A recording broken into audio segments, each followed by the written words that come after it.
At the Higashi School in Boston, students don't start their day with homeroom or math class. They start by running laps around the campus. What makes that particularly surprising is that every one of the students has autism. And there was a long-standing view that people with autism should avoid sports and rigorous exercise.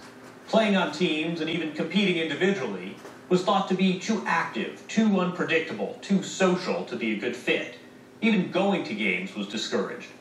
But we've found that the long, untrafficked intersection between autism and sports is becoming a busy one.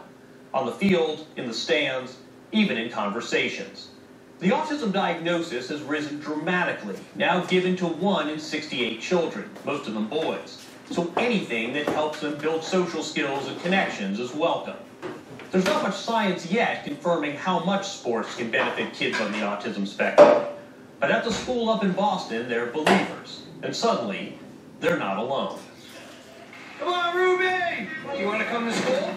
This is how every day begins at the Higashi School. Everybody attention. Eyes on me. Let's walk to middle school.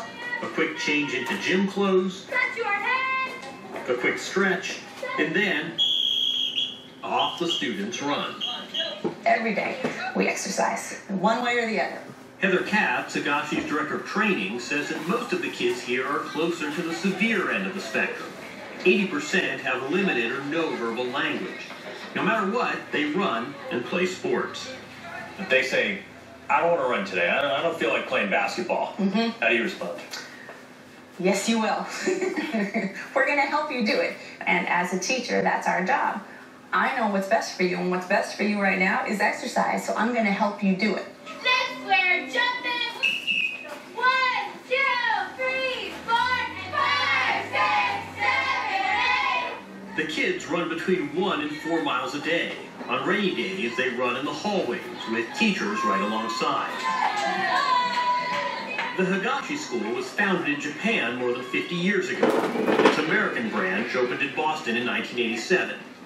Even as the rest of the autism world ignored or actively discouraged sports, it's always been a core element of Higashi's philosophy.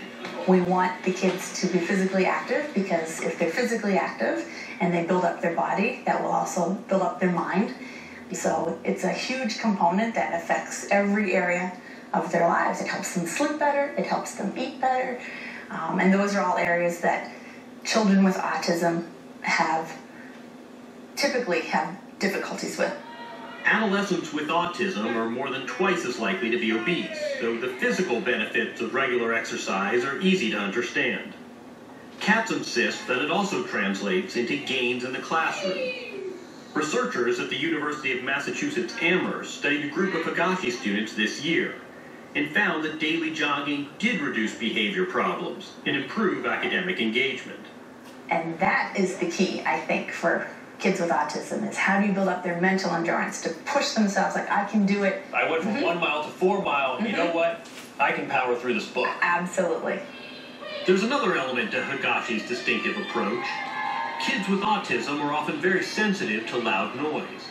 But rather than avoiding loud situations, Higashi creates them.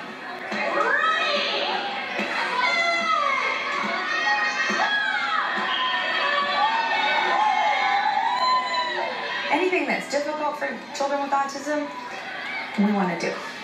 Bring it on. That's what we always say. Is that hard to do? Let's try it. The real world has whistles and loud noises. That's right. I think a lot of kids with autism, not all, but some kids with autism come and they've been very sheltered, and it's like someone had said once, they're wrapped in bubble wrap, and we don't want that for our kids. We want their lives to be big, and in order to have a big life, you have to be ready for that. So we say, we're going to expose it. Take it off that bubble wrap. We're going to pop all the bubbles on the bubble wrap and take it off bit by bit. That approach is not for everyone. Some parents decide the school is too rigid or demands too much from their kids.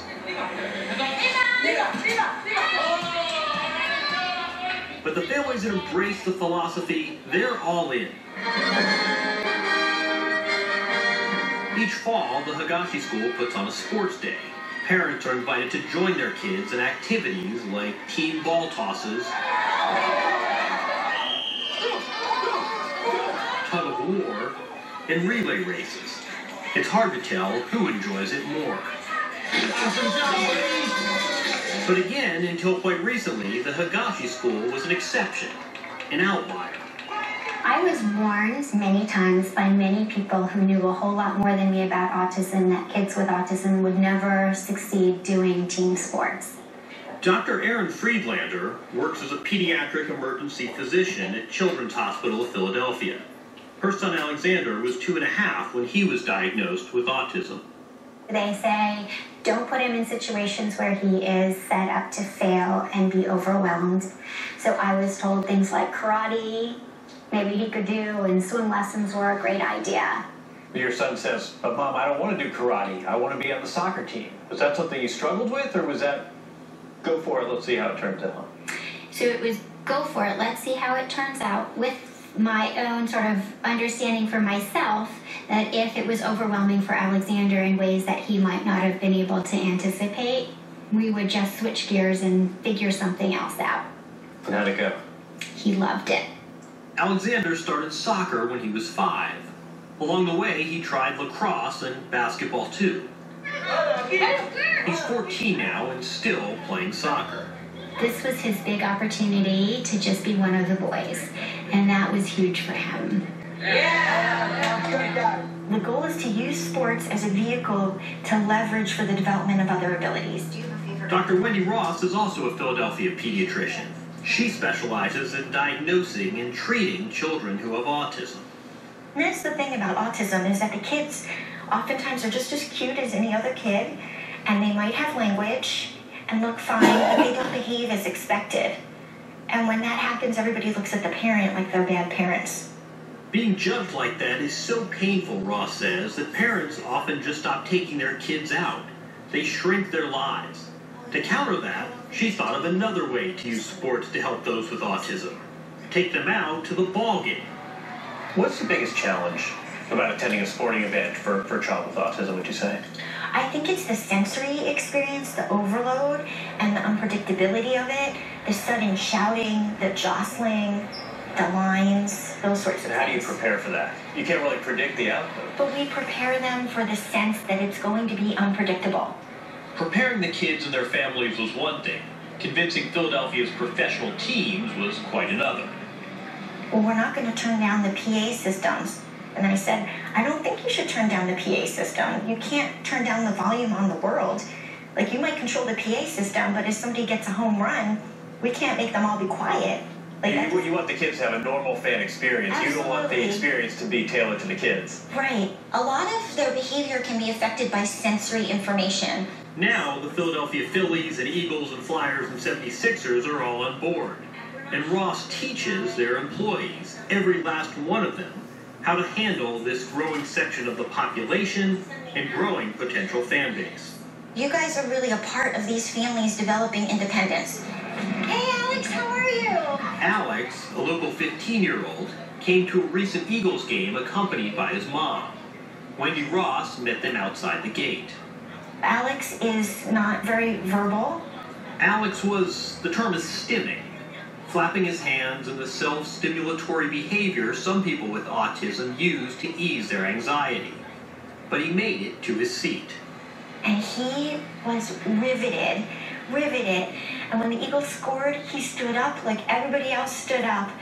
But the best part was the next day, he went to the car, and his mom followed him out to the car, and he opened the door and got in, and she's like, Alex, where do you want to go? And he said, football. If attending games is good for some on the autism spectrum, talking about sports can be helpful for others. People with autism tend to find comfort in order and sequencing, and as such, often have remarkable talents for math and numbers. Statistics is something a lot of them like, numbers they like. And what has more numbers and statistics than sports? I have kids that could come in and tell me the whole Phillies lineup and all their statistics, but couldn't say how they did at school today or how their day went. To help kids like that learn how to better connect and engage, Wendy Ross and Erin Friedlander put together a sports talk show for them. When we faced the Giants, we were 3-0, and then we went 8-8. The show is conducted in a studio in the lobby of Children's Hospital of Philadelphia. On the day we visited, they had a celebrity guest. Merrill Reese, a longtime radio voice of the Philadelphia Eagles. Max, age 8, started the show a bit nervous. And is this more than one page? No, gentle! I thought it was 2 pages. I just wanted to make sure. But by the end of the segment, he was plumped with confidence. High five, Mr. Reese. Okay, Max. Introducing John Tuesday Howard! John Howard is a top-flight mixed martial arts fighter and veteran of the UFC. He also has autism, though he wasn't given the diagnosis until this year. Oh, you're 33 years old when you found this out? How'd that come to be? One day I was talking to this doctor, and we were just talking about my past and history and stuff like that. She asked certain questions, and she said to me, she was like, so I was like, you have autism? I said, excuse me? She was like, I'm like, why was I diagnosed? She was like, well, believe it or not, a lot of people get diagnosed with this at an earlier age. You heard the word autism, what do you think? I was like, nah. Yeah, and then I stopped. I was like, well, wait a minute. That might explain a lot of my life. You know what, dog? I'm gonna go find out. Guess who's diagnosed? Guess who's clinically autistic? John Tuesday Howard. Imagine that. How did that make you feel? Scared? Was it a relief? Relief. It was. It was relief. Because now I have an explanation of what I am, why I am. As a kid with a speech impediment, Howard says he was written off by teachers, shunted off to special needs classes, and labeled a behavior problem. The one thing they did tell me I was real talented in, it was math. I love math. Why's that? Because it makes sense. Howard says he now sees how the sequences and formulas of math helped make him a good fighter. I know why you step and pivot left to throw a hook. I know why you put your hips into an armbar and extend. Doesn't matter how hard it is, but if the formula makes sense from the start, Then they're talking your language. that's my language. You think some of that rational thinking in a fight is some of your autism expressing itself? Oh, yeah. It's amazing to grow up your whole life thinking you're this stupid, retarded kid who's slow and who's not the same and the average, and to find out one day, you know what, I have an advantage. Some researchers believe there's a hereditary component. Howard's daughter Juliana was diagnosed with autism as a toddler. She's now 9. She wants to play sports. What are you going to tell her? Do it. There probably won't be a lot of other autistic professional MMA fighters. Not every student at the Higashi school is going to fall in love with running. Soccer isn't going to do it for every kid on the spectrum. Nor is every kid going to enjoy going to the ballgame. Thanks for coming. That's the thing about autism. Nothing's going to work for everyone. But when the sports experience works, it works.